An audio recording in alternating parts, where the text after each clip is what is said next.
We gather here together in thy presence, God our Father. We invoke your Holy Spirit to come in, that your name be blessed forever through your word that has the power.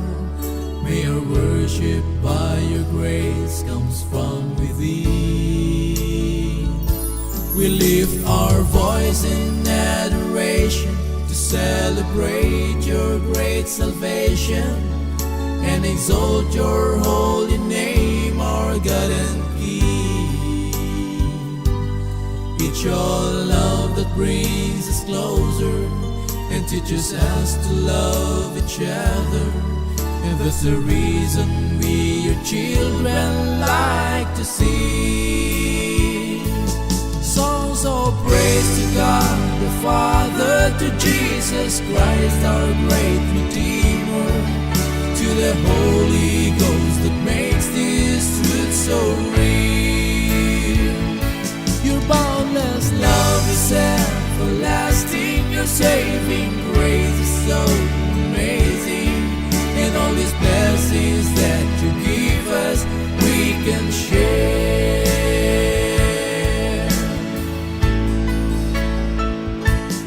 Our Father, blessed be your name. Your kingdom come, your will be done. Father, you're always the same, who was and is to come.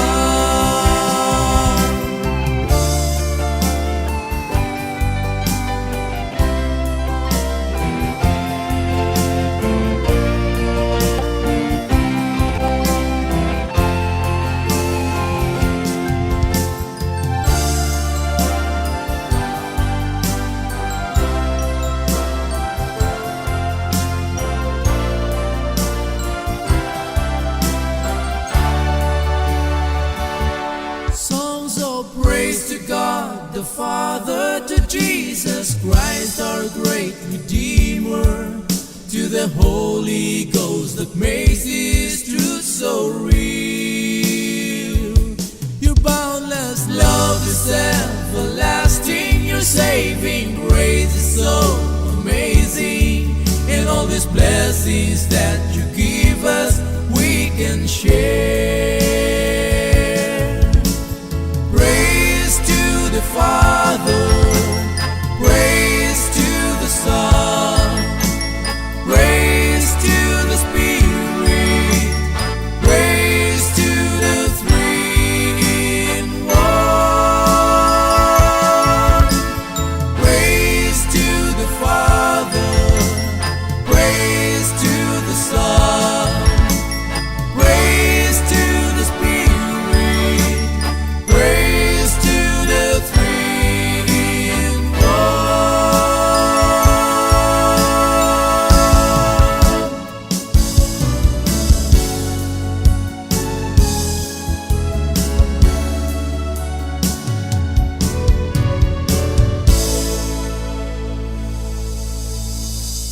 Yan, isang mapagpalang gabi po sa ating pong lahat, mga kapatid, mga kaibigan, at ganoon din po sa ating pong viewers sa FB Live. Kami po ay nagagalak na kayo po ay muli namin makasama sa araw na ito ng Huwebes. At ating pong binabati ang lahat ng isang mapagpalang gabi dito po sa Bangkang Pilipinas at din sa ating pong mga kaibigan, mga kapatid na nasa kabilang panig ng daigdig. Sa mapagpalang umaga, tanghali o gabi o anong oras pa po sa inyong kinaroroonan, ang amin pong dalangin ay nasa mabuti po kayong kalagayan sa mga oras na ito. At tayo naman po ay nandito po sa ating pong programang Discover the Power of God's Grace. At ang ating pong topic na pag-uusapan sa gabi ito ay Salvation by Faith. Sabi nga po dito sa Ephesians chapter 2 verses 5, ngunit napakamaawain ng Diyos at napakadakila ng pag-ibig niya sa atin, na kahit itinuring tayong patay dahil sa mga kasalanan natin, muli niya tayong binuhay kasama ni Kristo. Kaya naligtas tayo dahil lamang sa biyaya ng Diyos. Kaya purihin po ang Panginoon, mga kapatid, sa isang pagpapalang itong pinagkaloob atin ng ating pong mahal na Diyos. Akin din po nga binabati ang ating pong kasama rito sa platform ng Zoom, ang ating pong tagapanguna, si Pastor Ibe Villaruel, at ganoon din si Brother Rico na nasa technical side, at ganoon din natin pong kasama si Brother Jong. Ayan, kami po ay nagagalak na kayo po ay ayon po makasama sa gabing ito. Pastor, tayo po muna ay madaling bumati bago tayo manalangin, Pastor. Atin po muna natin ating po mga viewers. Isang magandang gabi, masigla, masaya at punong-puno ng pagpapala sa lahat ng ating mga kapatid, mga kaklase sa gawain, sa katatapos ng gawain, Luzon, Visayas, Mindanao, at sa lahat ng mga dako ng sanlibutan ito. Pag inabot ng mensaheng ito, alam naman natin na ang banal na espiritu ang gumagawa nito. Kaya mainit, masaya, masiglang pagbati sa pangalan ng ating Panginoon Jesus. Thank you po, Pastor. Tayo po muna ay sumandaling manalangin, mga kapatid, bago po natin ibalik po kay Pastor ang panahon. Dakila naming Diyos, kami po ay nagpapasalamat sa inyo, Panginoon, na kami po ay pinagkalooban nyo na pagkakataon muli, na kami po ay magsama-sama dito sa platform ng Zoom. At tayo magpasalamat, Panginoon, dahil sa buong maghapon na ay po magawain at paglilingkod, kayo ang siyang nangunat, bumabay sa amin, pumatnubay sa amin, Panginoon, at muli kami inuwi sa amin po kanya-kanyang tahanan na masaya, na may kasiglahan, at din, Panginoon, taglay ang kapayapaan ng aming po Panginoon Kristo. Sa aming pong pag-aaral muli sa gabing ito, ng inyong pong banal na salita, na sa pamumunan ni Pastor Ipe, kayo po, Panginoon, ang magkaloob sa bawat isa sa amin, makarunungan upang hindi lamang namin marinig, hindi lamang namin po mapakinggan, hindi lamang dumaan sa aming po mga tainga ang aming po mapakinggan, subalit pagkaroon po ito ng kapangyarihan sa aming buhay, upang sa akin, Panginoon, mabago aming mga puso't isipan, maihayag ang katotohanan, at ganoon din, Panginoon, makita sa amin, hindi ang amin pong masamang likas, kundi ang amin pong Panginoon Kristo na siyang nabuhay sa bawat isa sa aming Panginoon. At inadalangin din namin sa inyo na buksan na po pangunawa, Panginoon, buksan din na aming puso, at ganoon din ipagkaloob kay Pastor Ibe, ang karunungan, ang katalinuhan, upang sa akin, Panginoon, maihayag niya ang katotohanan lamang na nagmula sa inyo, at hindi sa kanyang sarili, Panginoon. Maraming salamat sa katugunan namin kailangan talangin. Ang lahat ng ito ay aming pinapasalamatan, hindi sa aming karapatan, hindi alang-alang sa matamis at makapangyarihang pangalan na imbugtong na anak, ang aming pong Panginoon Kristo. Amen. Yan, ngayon mga kapatid, ay atin na pong balik kay Pastor Ribe ang panahon upang atin pong mapakinggan ang mensahe ng Panginoon na kanya pong dadalhin sa atin sa gabi. Okay. Magandang gabi at welcome. Kasama natin ngayon si Kuya Piper, ang ating isa sa mga masiglang kasama sa gawain. Kuya Piper, nandito si Barry Jong. At ganoon din ang aking mga minamahal na kapamilya dyan sa Lutukan, si Sister Lolet at Kuya Tony. Ano sa ating mga kapatid? Sa Pilipinas. Oh, good evening doon sa Pilipinas. So, ngayon, ang pag-aaral natin ay pangalawang bahagi ng tatlong bagay upang ang tao ay talagang makaranas ng tunay na kapayapaan at masayang karanasan ng kaligtasan. Ano itong pananampalataya na magdadala sa atin sa tunay na karanasan ng pananampalataya? Pangalawang bahagi na ito, mga kapatid. Ayan. So, ang kaligtasan o pag-aaring ganap na nagdadala sa atin sa tunay na karanasan ng kapangyarihan ng Diyos. Ito, ang tawag nito ay kaligtasan sa pamamagitan ng pananampalataya. Konting review tayo pang nagmumula yung last week. Alam naman natin na ang Panginoon ay pag-ibig. Kaya binigyan niya tayo ng kapangyarihan magpili. Ayaw niyang pilitin o ipuwersa sa atin yung kanyang kaligtasan na ginawa na kay Kristo. Para sa lahat ng tao ang ginawa niya. Ano? Sa lahat ng henerasyon, lahat ng nadamay sa kasalanan ni Adam, na pag-aralan natin ito sa 2 Adams noon. Ngayon, habang totoo na gayon na lamang ang pagsinta ng Diyos sa sanlibutan. Yan ang sangkatauhan. Lahat ng generation yan. Siya ang nagmahal, siya ang umibig, siya ang nagbigay ng solusyon ng problema ng ating kasalanan. Ang solusyon diyan ay sa kanyang anak, ang ating Panginoon Hesus. Pero, sa kabila niyan, ang alok sa atin, ang alok sa sanlibutan ay ang sino mang sumampalataya. So darating dito ngayon na ang karanasan pala ito ay individual. Ang ginawa ng Diyos sa kanyang bugtong na anak ay sa pangkalahatan, ngunit ang karanasan at ang pagtanggap upang maranasan ito na hindi tayo mapahamak ay individual.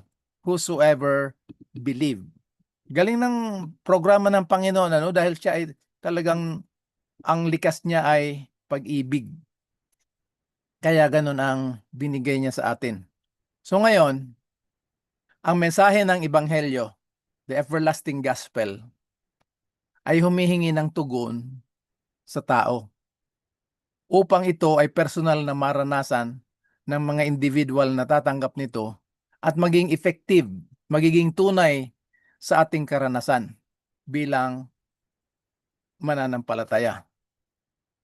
Ganda nito mga kapatid kasi kaya pag pagdating ng panahon, kung meron mang hindi maligtas, pupurihin pa rin niya ang Panginoon. Papasalamatan pa rin niya. Sasabihin nila, great and marvelous are your work. What work? Creation and redemption. Grabe ang Panginoon magmahal sa atin. Ano? Binigyan niya na tayo ng solusyon, pero ayaw niyang ipilit sa atin. Yan, review lang natin ito. Ngayon, sabi dito sa Roma 10:17, ang pananampalataya ay dumarating sa tao sa magitan ng pakikinig ng salita ng Diyos.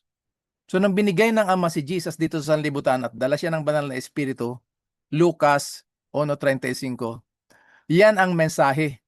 Si Jesus yung salita, siya yung mensahe. Ano? So ngayon, para magkaroon ng pananampalataya, kailangan marinig muna natin yung mensahe. Anong mensahe? Yung ginawa ng Diyos doon kay Kristo. Tingnan nyo ito sa Hebrews chapter 11 verse 1. Ngayon, ang pananampalataya ay linalaman ng mga bagay na inaasahan. So hindi natin siya nakikita, nararamdaman, pero inaasahan natin. Yan ang pananampalataya. Saan yung linalaman na inaasahan natin? Na pananampalataya lang nandyan. Yung ginawa ng Diyos kay Kristo sa kanyang banal na kasaysayan. Kaya ang tuloy dito, ito yung ebidensya ng mga bagay na hindi nakikita. Hindi nakikita pero nandyan, kagaya ng gravity, kagaya ng Holy Spirit, nandito sa atin. Lahat ng mga ministries at mga Bible studies, lahat ng mga pagpupulong, nandyan yung banal na Espiritu kasi hindi pwedeng mangyari yan. Pero hindi yan nakikita, hindi yan nasisense ng 5 senses natin. Pero reality na nandyan. Kaya ang pananampalataya ay linalaman ng mga bagay na inaasahan at ito yung ebidensya o patotoo ng mga bagay na hindi nakikita. Ano? So tutuloy na tayo ngayon sa pangalawang bahagi, yung tatlong elemento na magbibigay sa atin ng karanasan ng kapangyarihan ng Diyos. Yung masaya, kahit sa kabila ng mga pangyayari, kagaya ngayon, syempre, gera, nandyan yung iniisip, kwento-kwento, World War III, kahit anong mangyari sa atin, yung kapayapaan na binigay ni Kristo sa atin, ano? The peace that the world cannot give, nandyan binigay ni Jesus. Kung nandito si Jesus sa atin, piliin natin siya sa magitan ng pakikinig ng Word of God, hindi tayo mababahala. Kasi karamihan, dahil nga sa glorious event ng second coming na inaasahan natin pagdating ni Jesus, karamihan ng ating mga kapatid, sa halip na na-excite ng dating ni Jesus, lalong natatakot dahil dun sa mga persecution, sandalo, World War III. Yung lahat ng mga issue na itatapon at ibabato ni Satanas sa atin para lang kunin yung ating pananampalataya na pinagkaloob ng Panginoon sa atin. Grabe, ano? So, bago dumating si Jesus, ang pananampalatayang ito ay hindi tungkol sa kanyang pagdating, kung hindi tungkol sa kanyang ginawa na para sa atin. Dito tayo mananatili. Kaya i-review natin itong ginawa ng Diyos. Pero ito yung tatlong elemento, tatlong bagay na magbibigay sa atin na ma-establish, maitayo ang pananampalataya bilang tugon kay Kristo. Una, kinakailangan makilala, malaman natin ang katotohanan na nandiyan kay Kristo. Sa panahon na malaman natin, makilala natin siya, ang Diyos na nagbigay ng pananampalataya sa atin upang maranasan natin ang kaligtasan, kinakailangan ito ay sampalatayanan, ang katotohanan na nasa Kristo. At ang pangatlo, yung sinampalatayanan natin na nalaman natin at nakilala natin sa Diyos, kinakailangan tayo ay magpasakop sa katotohanan ito. Anong katotohanan ito na nasa Kristo na siyang magbibigay sa atin ng tunay na karanasan ng kapangyarihan ng Ebanghelyo? Ito yon. Reviewin natin ng konti, ano? Alam naman natin na ang pundasyon ng kaharian ng Diyos, the foundation of God's throne is righteousness and justice. Nung linalang ng Diyos si Adan, sabi niya, Adan, pag ikaw ay magpatuloy sa aking salita, ikaw ay mabubuhay magpakailanman. Ang tawag niya sa theology ay conditional immortality. Ngunit sa panahon na ikaw ay sumuway, ikaw ay haharap sa hustisya ng kautusan. Ikaw ay mamamatay. Yung kamatayan na yan, yan ay goodbye to life forever. Hindi yan sleep death. Anong ginawa ni Adan? Sumuway talaga siya. Ang malungkot, kasama tayo dun.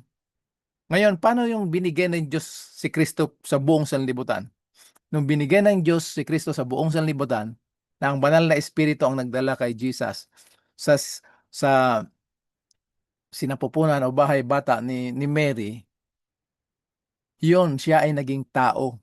Kaya ang mabuting balita, yung sinasabing gospel, nag-uumpisa sa pagkabuhay ng ating Panginoon. Kung saan tayo nahulog ang pinakailalim na nakalagayan natin ng kasalanan, doon pinuntahan ni Kristo. Kaya naging pangalawang Adam siya. So nung si Kristo ay, when the Word was made flesh, kasama tayo doon sa kanyang pagkatao, yung humanity. Ganda, no? Ngayon, itong pagkabuhay ni Kristo, pagkatao ni Kristo, hindi yan nagligtas sa atin. Ginawa lang siya, naging qualified lang siya para siyang ating magkakatawan sa atin. Siya yung magre-represent sa atin bilang second humanity. So hindi siya nagligtas, it qualified Christ to be our representative, second humanity. Ngayon, si Kristo doon sa makasalanang pagkatao na tinaglay niya, doon sa kapanganakan, Christ was able to produce a perfect righteousness. Hindi siya nagkasala kahit sa pag-iisip. So doon sa kanyang perfect life, doon niya nakamtan yung hinihingi ng kautusan na katwiran. Ngunit, hindi sapat magtanggal ng kasalanan yan. Pwede tayong mapatawad, pero nandiyan pa rin yung kasalanan. So, kailangan yung katawan na kanyang tinaglay doon sa kanyang kapanganakan, kailangan ay mamatay. Kaya, namatay siya doon sa cross, kasama tayo. Doon sa kanyang kamatayan, doon niya nakamtan, siya yung nagkakatawan sa atin, ano? Doon niya nakamtan ang hustisya ng kautusan. Kaya yung sinabi niya na huwag niyong isipin na ako ay pumunta rito upang gibain ang kautusan at mga propeta. Ako ay pumunta hindi upang gibain, kung hindi tuparin. Ito yon. Ano? At ang context ng kausap ni Jesus sa Matthew 5:14 ay yung mga naniniwala na sa Sabat at sa kautusan. Tayo, dinidiscuss natin yan doon sa mga hindi naniniwala ng Sabat, hindi naniniwala ng kautusan. Pero kung magiging tapat tayo doon sa text, pag-aralan natin, it is in this sense na sinabi ni Jesus, I did not come to destroy, but to fulfill. Tinupad talaga ni Jesus. Binayaran niya ang ating kasalanan, lahat ng ating kasalanan. No? Ngayon, ang maganda doon sa kamatayan ni Kristo, namatay kasama tayo, pinatay ang kasalanan, at higit sa lahat, pinatay ang kamatayan. Kaya death is swallowed up in victory. 1 Corinthians 15:54. Ganda, no? Anong patotoo na binayaran ni Kristo lahat ng kasalanan ng buong sanlibutan? Ano ang resibo? Yung kanyang maluwalhating pagkabuhay na maguli. Kasama tayo doon mula sa kanyang kapanganakan at hanggang sa kanyang pagkabuhay na maguli. Hindi pa natatapos dyan. Pagbalik niya sa langit para mag-report sa Ama na tapos ng kanyang mission, isinama pa rin tayo. Tingnan niyo yung verse na to. Ephesians 2:4-6. Dahil ngunit ang Diyos ay mayaman sa awa sa kanyang pag-ibig na inibig sa atin habang tayo ay patay sa ating mga kasalanan. Anong ginawa niya? Tayo ay binuhay niya kalakip. Yan ang keyword para maintindihan natin na hindi pala individual yung ginawa ni Kristo. Yung experience, mga kapatid, individual. Pero ang ginawa ng Diyos kay Kristo ay pangkalahatan. Kaya He made us alive together. He quickened us together with Christ. Kalakip. Lahat ng translation pwede niyong i-check, mga kapatid. By grace you are saved. Yan yung grace. Pagdating sa verse 8, for by grace you are saved. Ngayon, hindi natatapos doon, and He raised us up. Nung si Kristo ay nabuhay na maguli, kasama din tayo doon. Kaya new life in Christ. Ano? Kasama tayo. At pag-akyat niya sa langit, it is in this sense that He made us sit together in heavenly places in Jesus Christ na tayo ay naging citizens of heaven. Philippians chapter 3 verse 20. Ganda, no? Oh. So, hindi na nakakatakot at hindi nakakapang lumbay yung iniisip natin kung maliligtas ba tayo. Sa ating sarili, magdududa talaga tayo kasi huwag tayong magtiwala sa ating sarili. Doon talaga tayo sa salita ng Diyos na nangyari na. The Word was executed sa banal na kasaysayan ng ating Panginoon Yesus. Yan ang tatandaan natin. So the gospel, the everlasting gospel is the birth, life, death, and resurrection. Paano naging everlasting? Dahil ito ay pinanukala ng Diyos bago pa itinatag ang sanlibutan. Tapos pagkahulog ng tao, Genesis 3:15, ipinangako na mismo ng Panginoon doon kay Satanas. At natupad nga sa banal na kasaysayan ng ating Panginoon Yesus. Ngayon, paano ito maging tunay na karanasan ang kanyang pagkabuhay, pamumuhay, kamatayan at pagkabuhay na maguli? Itong apat na ito ay maranasan sa ating buhay pang-araw-araw. Kagaya ng sinabi ni Jesus, if any man be my disciple, let him deny himself, take up his cross daily, and follow me. Ano ang iti-take up natin na cross? Yung pag-deny ng sarili natin at mamuhay sang-ayon dito sa ginawa ng Diyos kay Kristo na dinadala sa atin ng banal na Espiritu. Kasi sa ganang ating sarili, hindi natin kayang gawin yan. No? So ito, tanong natin kay Pablo. Sang-ayon kay Pablo, paano itong pag-aaring ganap o kaligtasan na maranasan ng individual? Kasi tayo ay nakagapos, tayo ay nakakulong sa kapangyarihan ng kasalanan. Sabi ni Pablo, Roma 3:28, therefore we conclude na ang tao ay hindi iaaring ganap o hindi siya ililigtas, ay siya ay inaring ganap o ililigtas siya sa magitan ng pananampalataya. Hiwalay sa mga gawain ng kautusan. Kaya sinabi ito ni Pablo kasi siya din biktima mismo ng katuruan ng mga Hudyo noon na pag sinunod mo yung kautusan, doon ka ililigtas ng Diyos. Ano? Dito, sinabi ni Pablo, ang pag-aaring ganap ay hiwalay. Hindi siya kasama yung gawain ng kautusan. So sabihin nyo, so Brother Epi, baka mamaya hindi na tayo susunod na. Hindi yan ang punto, mga kapatid. Ang bunga ng pag-aaring ganap, sasabihin ko na ngayon, ay ang pagtupad sa buong kautusan ng Diyos bilang bunga o resulta ng pagtanggap natin. Ano? Kaya, mga kapatid, dapat ito ay ma-establish sa ating pag-iisip, sa ating pananampalataya at araw-araw na pamumuhay na tayo ay inaring ganap at ang pag-aaring ganap nito ay ang pagdeklara ng Diyos sa magitan ng ginawa niya doon kay Kristo na tayo ay mga matuwid na. Sa ating sarili, tayo ay mga makasalanan. Ngunit kay Kristo, tayo ay matuwid. Paano mangyari yan? Sa magitan ng pananampalatayang binigay ng Panginoon sa atin. So yung karanasan, individual talaga. So ang tawag ng Bible nito ay pag-aaring ganap sa magitan ngayon ng pananampalataya. Yung pag-aaring ganap, ginawa ng Diyos para sa lahat ng tao. Pero yung karanasan, mangyayari at mararanasan talaga sa pamamagitan ng pananampalataya. Ito ang paraan ng Diyos kung paano niya iniligtas at inaring ganap ang makasalanan na kagaya natin. Hiwalay sa ating mga, kasi tinuruan tayo ng for 1,260 years. Tinuruan tayo, yung mga magulang natin, na kailangan sumali tayo sa ganito, maging religious, lahat ng mga activities para tayo iligtas ng Diyos.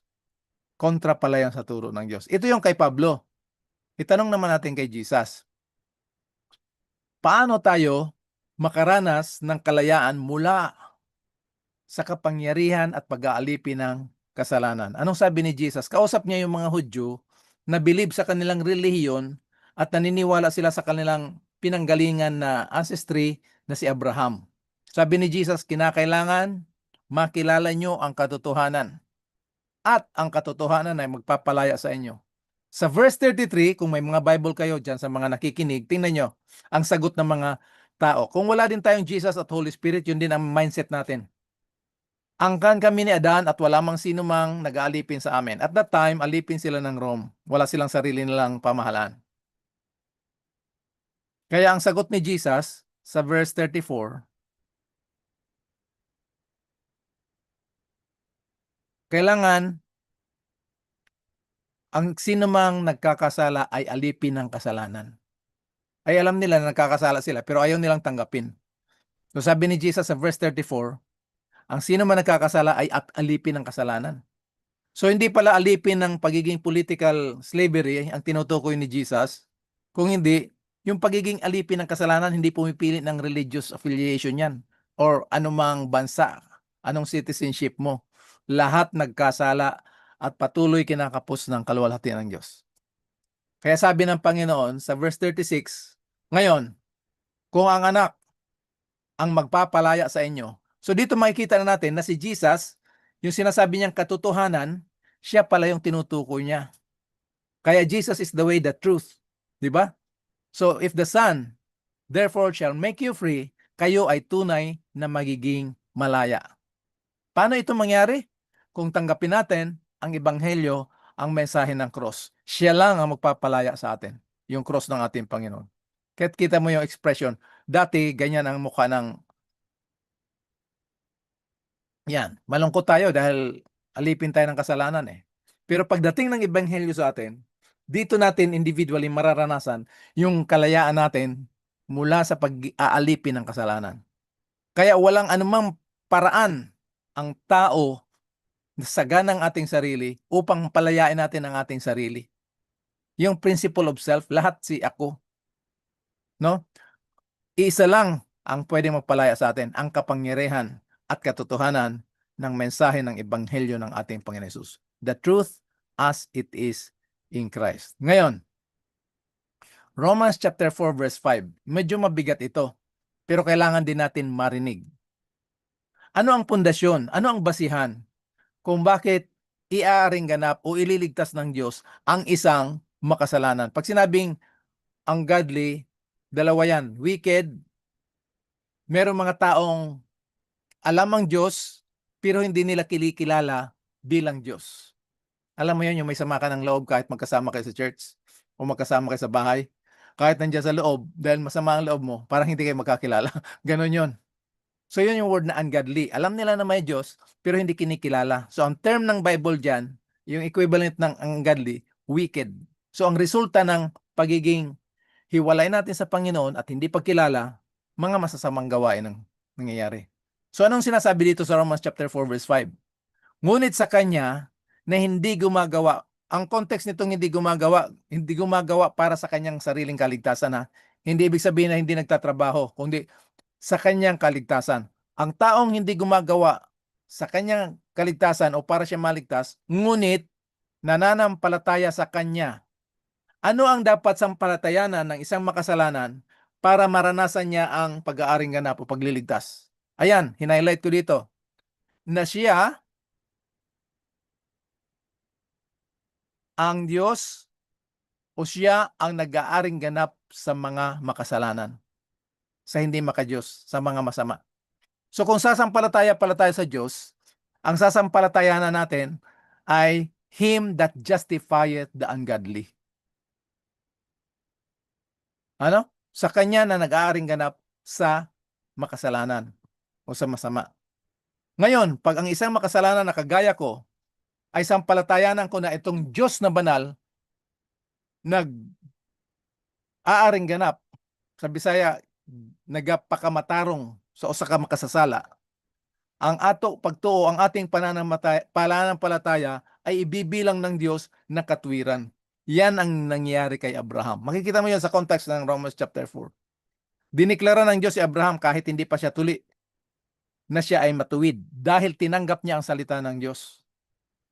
Hindi kagaya ng mga turo na contaminated ng mga Hudyo noon na kailangan tuliin ka muna bago ka gawing matuwid ng Diyos. Baliktad, ano? Yan. So, yan ang tatandaan natin na ang Diyos na banal nag-aaring ganap sa mga makasalanan. Hindi dahil walang justice, kung hindi, yun yung ginawa niya sa kanyang anak doon sa cross. Okay? Yun ang justice, righteousness, and justice. Isisingit ko na lang ito mga kapatid. Just in case ang mga tao ay takot sa judgment. Iniisip natin haharap tayo. Talagang haharap tayo sa judgment. Pero accounting ito, hindi ito about salvation na huhusgahan ka kung maliligtas ka o hindi. Kasi maraming nananampalataya, judgment mangyayari sa langit. Dinadramatize pa natin yan pag mga AY. Tapos may natagpo ang kasalanan. Ano, ihuhulog tayo ng Diyos? Galing langit papunta ng lupa. Yan ang talagang hindi biblical, pero maganda panoorin, nakakatouch ng emotion. Pero self pa rin ang focus, hindi dun sa ginawa ng Diyos kay Kristo. Ano? Pagdating ng judgment, sasabihin sa'yo, tinupad mo bang kautusan? Anong sagot natin? Tinupad ko. Kailan mo tinupad? Nung tinupad ka ni Kristo, kasi kasama ako doon kay Kristo. Pero makasalanan ka, kailangan mo mamatay. Namatay na ako. Kailan? Nung namatay si Kristo, I am crucified with Christ. O bakit buhay ka ngayon? Because the life that I now live is no longer I, but Christ liveth in me. Ito yung mensahe ng gospel in relation sa kautusan ng Diyos. Hindi yan kailangan tanggalin yung kautusan. Kailangan lang maunawaan. Pero ang approach kasi natin, lagi nating dinidebate at patunayan na nandiyan pa, yung iba naman wala na. Pag ito ang makita natin kung gaano tayo makasalanan, yung katwiran na binigay sa atin ng Panginoon, ng Diyos kay Kristo, magre-resulta talaga yan ng pagsunod, pagtupad sa lahat ng kautusan ng Diyos. Okay? So, ngayon, dahil tayo lahat ay nagkasala at kinakapos sa kaluwalhatian ng Diyos, ang tangi nating pag-asa upang tayo ay ituring ng Diyos na matuwid ay sa magitan ng kanyang ginawa sa kanyang bugtong na anak ang pag-aring ganap sa atin. Ngayon, pag tinanggap natin ang katotohanan na tayo inaring ganap kay Kristo, magiging justification by faith na ngayon. Ano? Mararanasan na natin ito ngayon sa magitan ng pananampalataya. Okay? So ngayon, paano natin ma-experience itong pananampalataya na nag-aaring ganap? Romans chapter 10 verse 17. Pag tiningnan nyo yung context niya ng verse 15, hindi yan basta salita ng Diyos. Pag sinabi dito, ang pananampalataya ay dumarating sa magitan ng pakikinig at pakikinig ng salita ng Diyos. Ang context niya sa verse 15 ay gospel. Yung sinabi ni Isaiah, sino makikinig ng mabuting balita? Tingnan nyo mga kapatid, i-check nyo yung context. Pag sinabing pananampalataya sa salita ng Diyos, hindi lahat ng kahit anong word of God. Kung hindi, yun mismo, faith comes from hearing and hearing the word of God, the gospel. The birth, life, death, and resurrection of Jesus Christ. Kaya yung word, faith comes from hearing and hearing the word. Yan yung word, yan yung gospel, yan yung message of the cross. Okay mga kapatid? So ngayon, ang unang kinakailangan upang maranasan natin ito, ang katotohanan at kapangyarihan ng mensahe ng Ebanghelyo. Number 1, kinakailangan natin makilala, malaman ang katotohanan. Sinong katotohanan? Si Kristo, yung ginawa niya sa kanyang banal na kasaysayan. Yun lang ang magpapalaya sa atin. Kaya nung sinabi ni Jesus na kilalanin niyo ang katotohanan at yung magpapalaya sa inyo, tinutukoy niya ang kanyang sarili. Ano yung sinasabi ni Jesus sa John chapter 17 verse 3? And this is life eternal. So knowing the truth is life eternal. Knowing God, knowing Jesus Christ is eternal life. And this is life eternal, that they might know thee, the only true God, and in him whom thou hast sent. Ngayon, liliwanagin natin ito mga kapatid kasi dito nagkakaroon ng confusion. Tingnan nyo sa Galatians 2:16. Ina-address ni Pablo dito yung issue dahil yung Galatians na mga kapatiran, tinanggap nila ng buo yung mensahe ni Pablo. Itong mga sulat ni Pablo sa Corinthians, sa Galatians, Ephesians, yung mga churches saka individual, puro na yan review ng kanyang itinuro na gospel noon.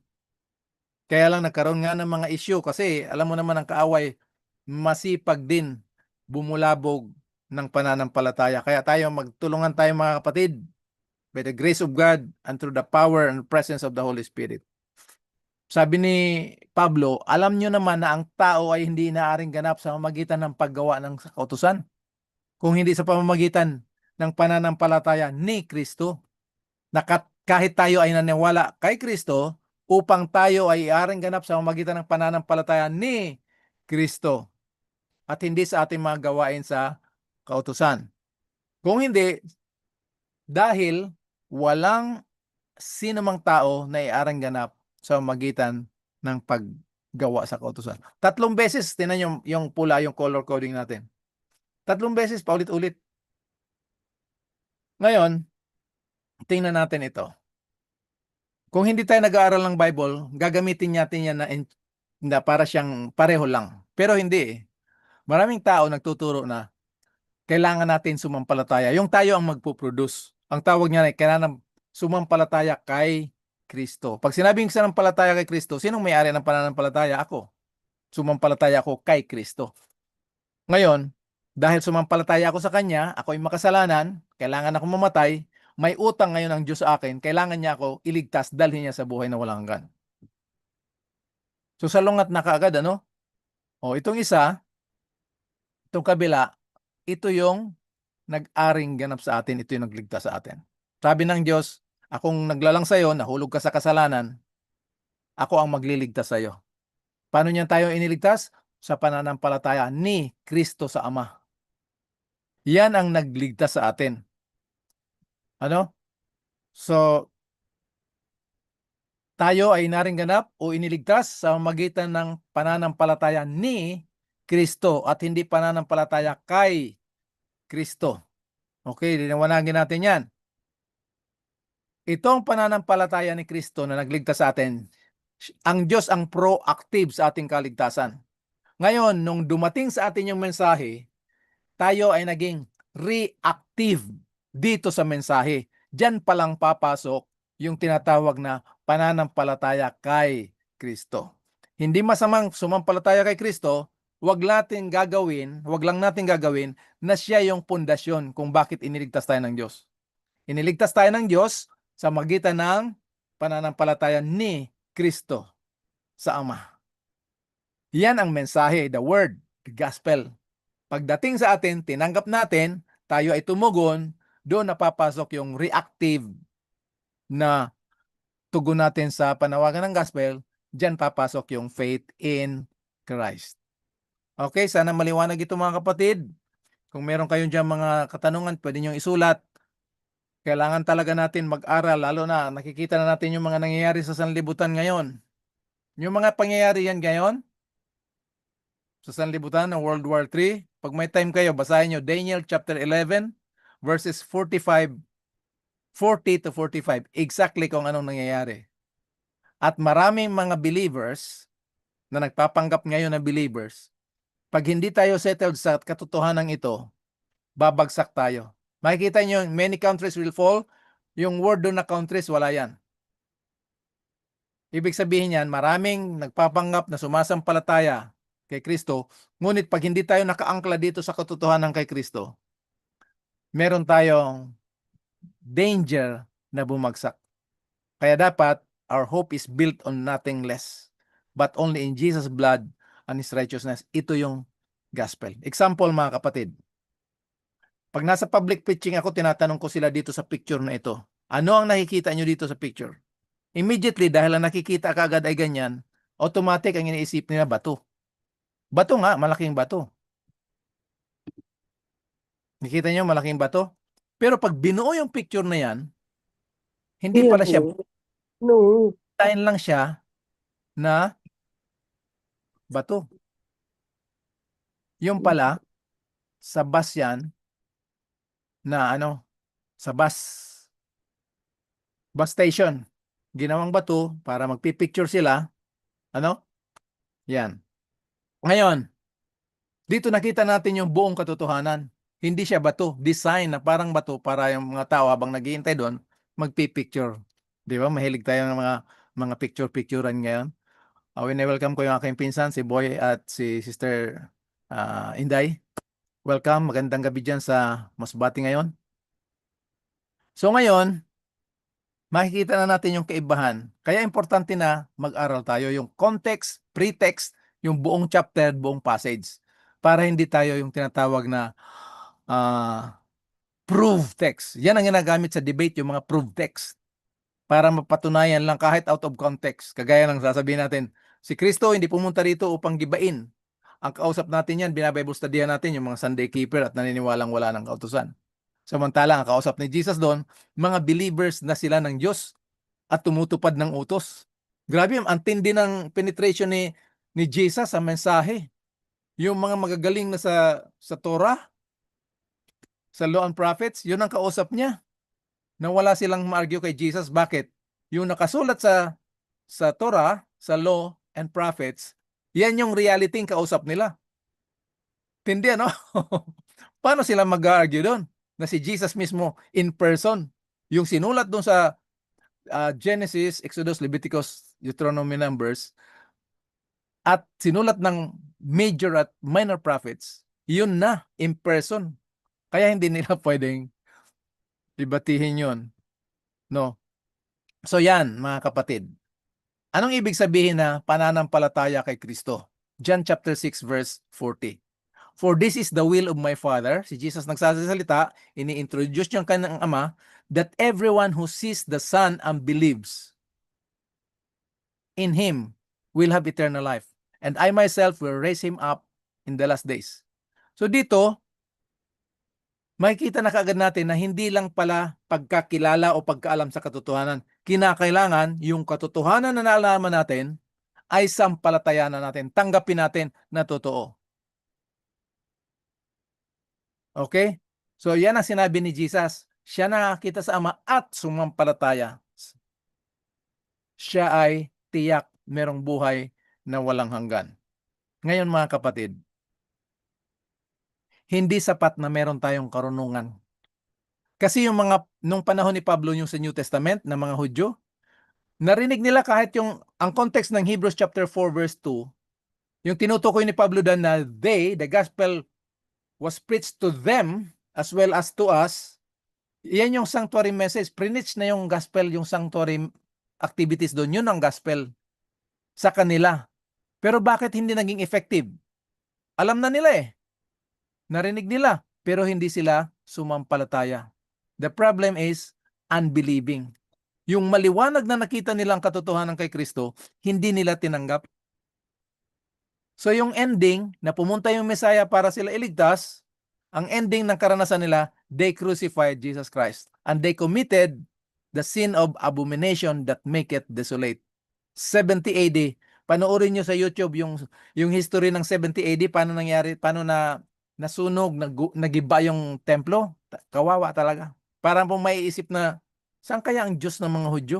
Si Titus, si General Titus mismo, sabi niya, kung kami lang bilang mga army ng Roma, hindi namin kayang gibain yun. Talagang ako naniniwala na ang Diyos ang gumawa nun. Grabe, yung Roman pagan general si Titus, inacknowledge niya ang Diyos ang gumawa. Yun ang resulta ng unbelief. So, knowing is not enough. We need to believe to accept it. O, tingnan natin mga kapatid. Ano ang involved dito sa believing? Ano ang involved? So, knowing and believing the truth as it is in Christ. English muna tayo dito. By whom we have received, tinanggap na natin, grace and apostleship for the obedience to the faith. Ang pagsunod, ang pagtalima sa pananampalataya among all nations for His name.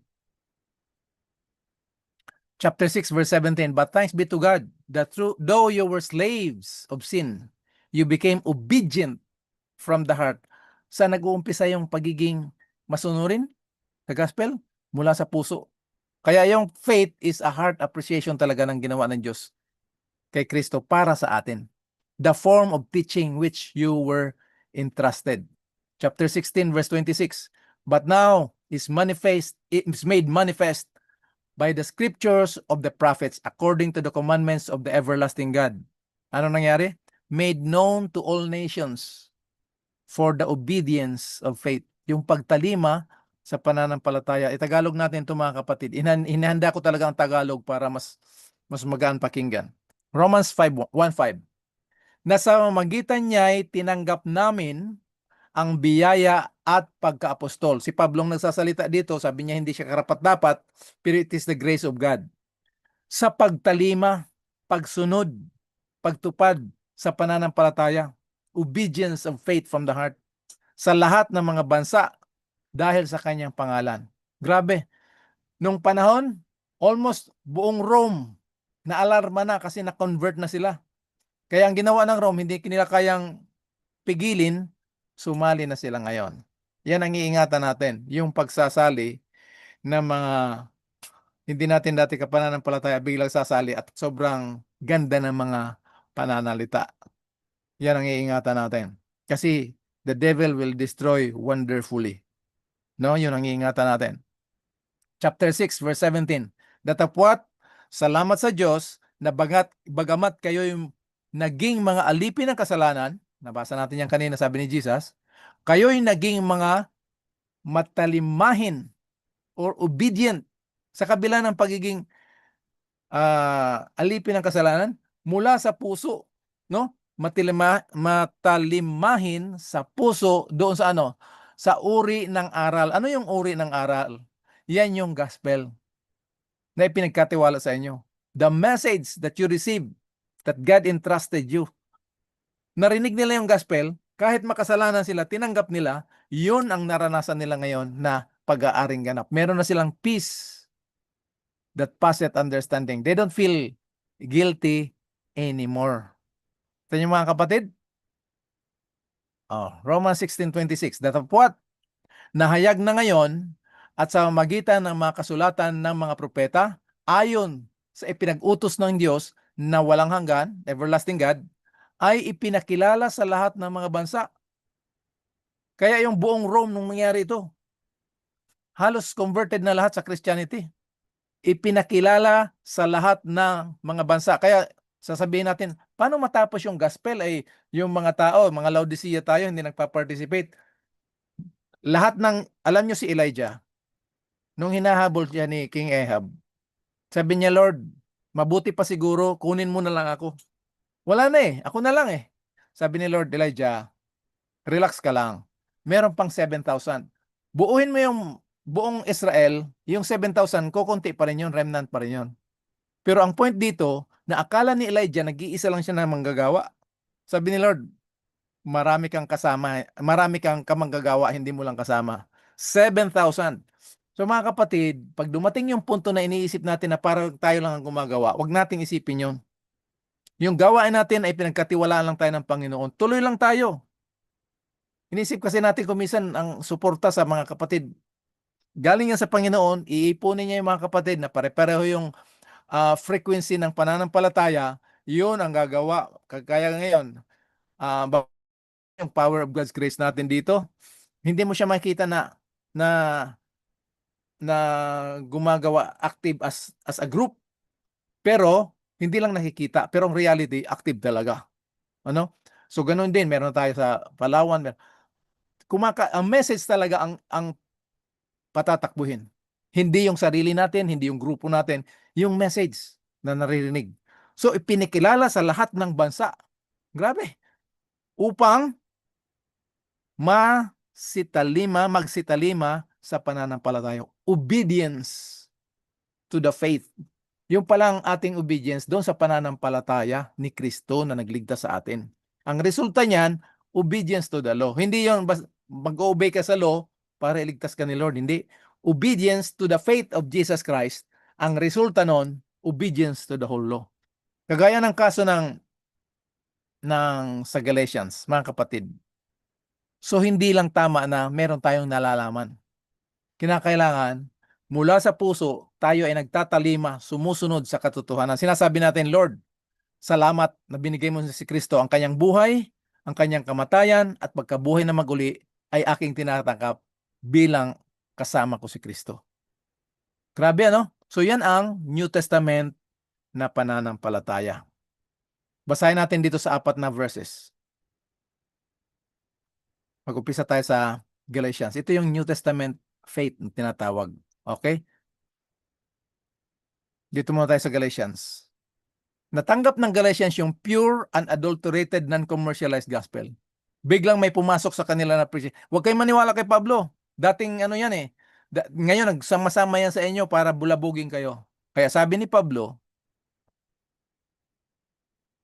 nagsisitakbo kayong mabuti ng una. Tinanggap nyo si Jesus pure, unadulterated, non-commercialized gospel. Sino ang gumambala sa inyo upang kayo'y huwag magsisunod sa katotohanan? Itong word na sino, singular yan. Tinutukoy niya dito, alam niya na si Satanas yan. Ang ibig niya sabihin dito, bakit kayo pumapasok at tumatanggap at hinahadlangan ang inyong gawain ng pananampalataya? Patuloy ang takbo nyo eh. Tapos biglang may humadlang sa inyo, may gumambala. Sino yon? Siyempre si Satanas. Sabi ni Pablo, huwag kayong magkikinig dyan. Patuloy kayo sa inyong gawain ng pananampalataya. Okay? Sa Hebrews. At nang siya ay naging ganap. Ganap naman si Jesus, bakit naging ganap?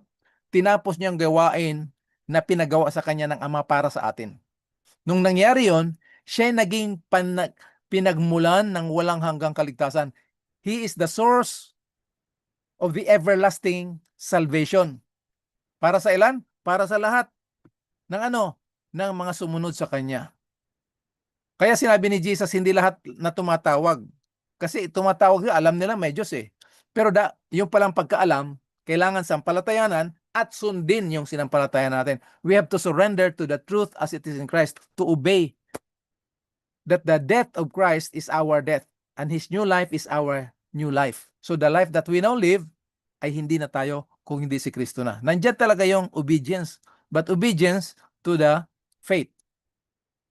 2 Thessalonians 1:8 na naghihiganti sa hindi nagsisikilala sa Diyos at sa kanila na hindi nagsisitalima sa Ebanghelyo.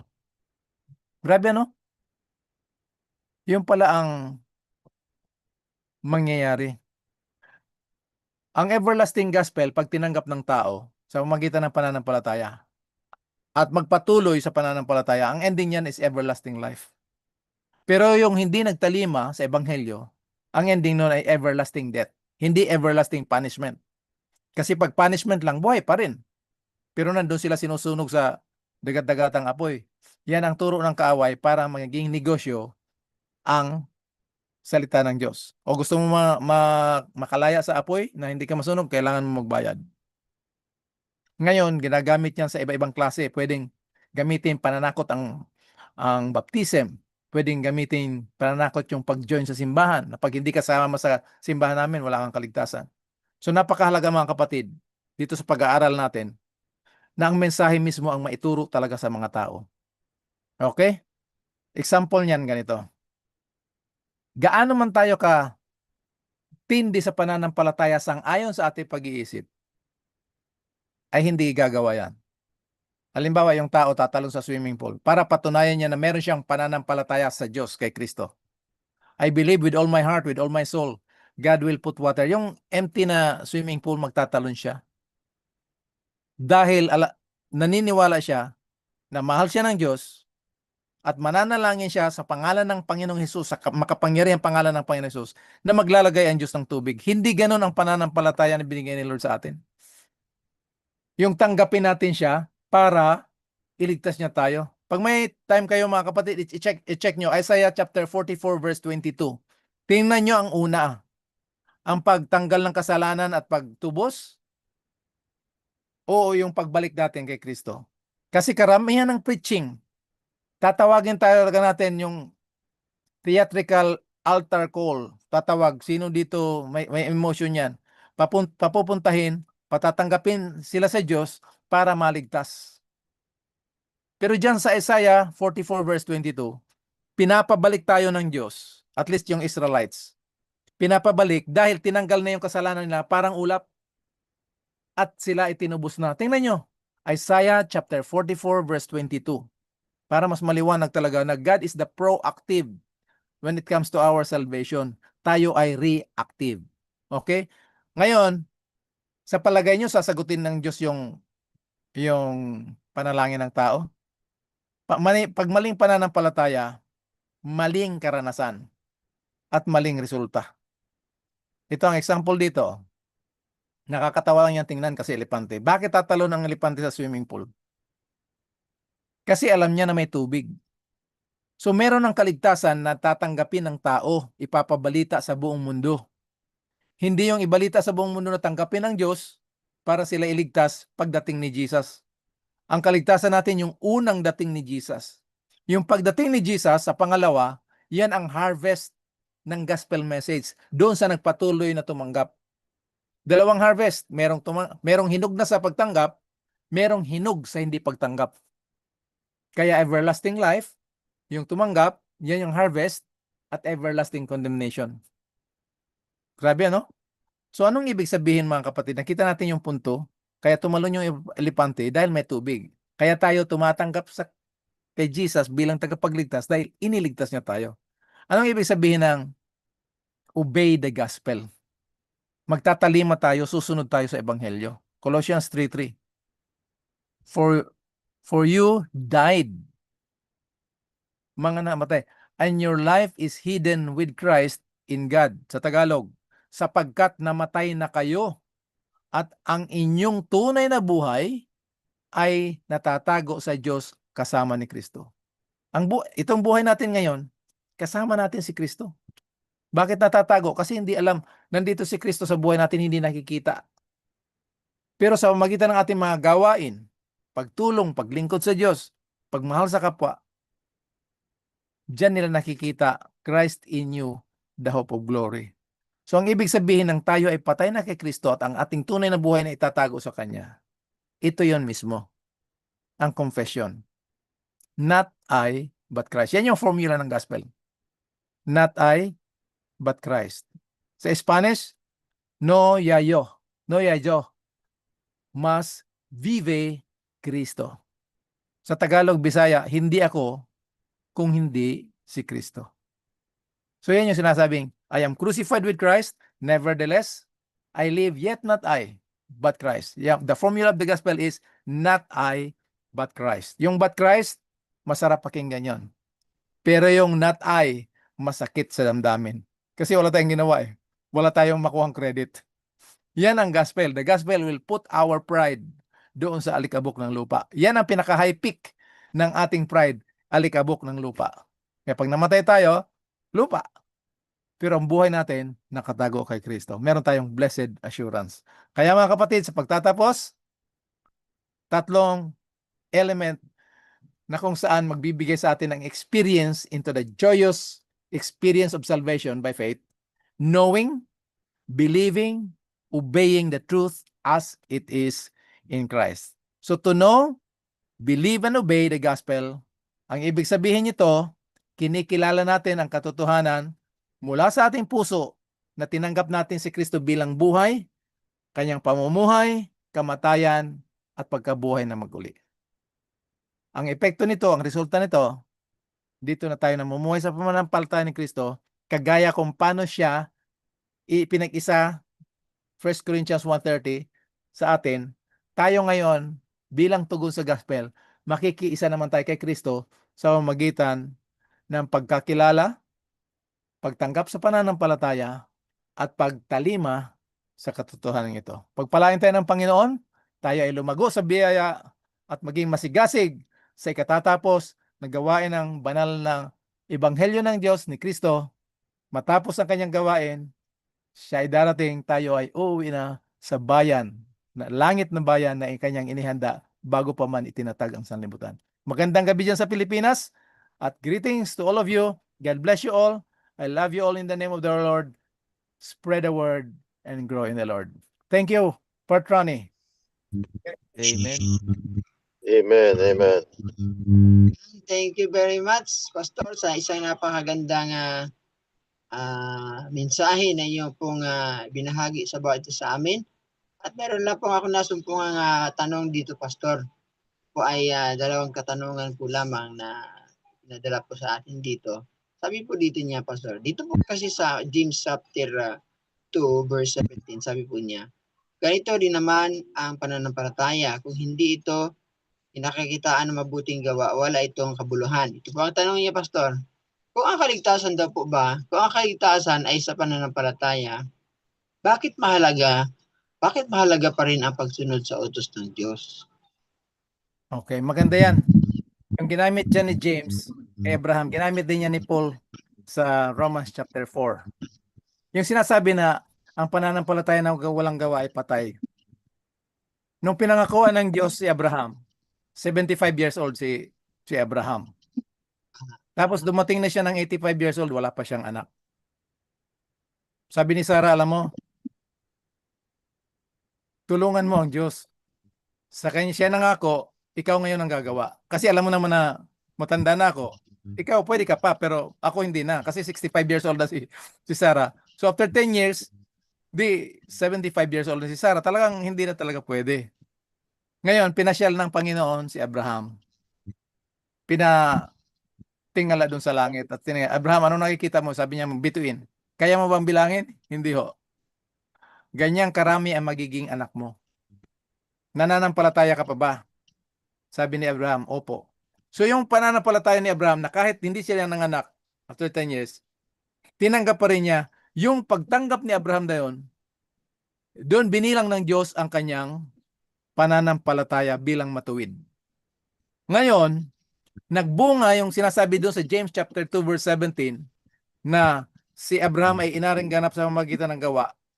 Yun ang bunga, nagresulta. Ano ang resulta ng nananampalataya siya na binigyan siya ng Diyos ng anak? Kasi hiningi ng Panginoon ng Diyos ang kanyang anak na hain. So sabi ni Abraham, kung sa panahon na hindi na ako pwede manganak kasama yung asawa ko, binigyan niya ako ng anak. At ngayon hinihingi niya bilang handog. Ibibigay ko ito dahil siya ang magbibigay. Yun ang pananampalatayang gumawa. Pero hindi siya gumawa nung pinabilang pa sa kanya yung bituin. So merong gap kasi walang saging na itinanim at nag-ani na kaagad. Ano? So lahat ng pananampalataya na gumagawa, resulta yung gawa. Hindi yon ingredient na manampalataya ka tapos dagdagan mo ng gawa. Patrani? Yun yung context ng James chapter 2 verse 17. Ayan, thank you po, Pastor. At sana nalinawan po yung ating pong tagapakinig na nagtanong po nito. Ito po yung pangalawang tanong, Pastor, kasi sinabi po niyo kanina na tayo po ay doon sa kamatayan ni Kristo, doon sa kanyang pagkabuhay, nandun po tayo sa kanyang 33 and a half years na pamumuhay sa mundong ibabaw na ito, ay nandun din tayo, kasama niya tayo. Nung siya mamatay, kasama tayo. At nung siya ay muling nabuhay, ay kasama rin po tayo. Ngayon, ang tanong niya, Pastor, paano po tumutulong ang Panginoon si Kristo upang ang mananampalataya ay magtatagumpay o ang isang mananampalataya ay magtagumpay sa laban sa kasalanan? Sa panahon ito, Pastor, na ang Panginoon ay nandun po sa langit. Okay, magandang katanungan yan. Naalala niyo yung nung inuusig ni Saul yung iglesia? Tapos meron siyang narinig. Sabi ng tinig, Saul, Saul, bakit mo ako inuusig? Sabi niya, sino ka, Panginoon? Sabi niya, ako si Kristo. Si Kristo nasa langit. Ang inuusig ni Pablo ay yung iglesia. Bakit sinabi ni Jesus na ako ang iyong inuusig? So in relation do sa tanong, paano tayo igagabayan? Tutulungan ni Jesus ay nasa langit siya, nandito tayo ngayon. Dahil tayo bilang mananampalataya, bilang iglesia, tayo ang katawan ni Kristo na nakaugnay sa ulo. Nasa langit si Kristo, tayo yung kanyang katawan. At ang nagliling sa atin ay ang banal na Espiritu. Kaya pag sinabing si Kristo ay nasa sa atin, itong pagsasama natin dito ngayon, nandito si Kristo, kasi ang substitute ni Kristo sa gawain dito ngayon ay banal na Espiritu. Nung nandito si Kristo sa lupa, geographically, doon lang siya. Ano?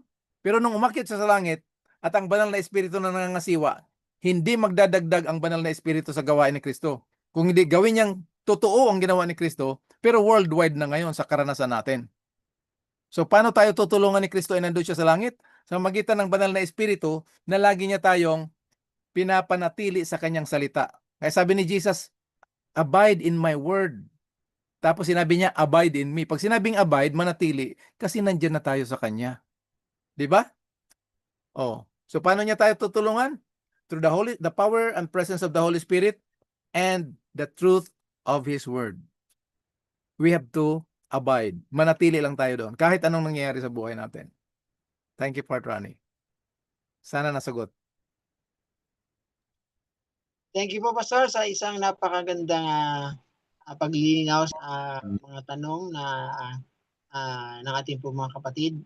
At mga kapatid, kung mayroon po kayong mga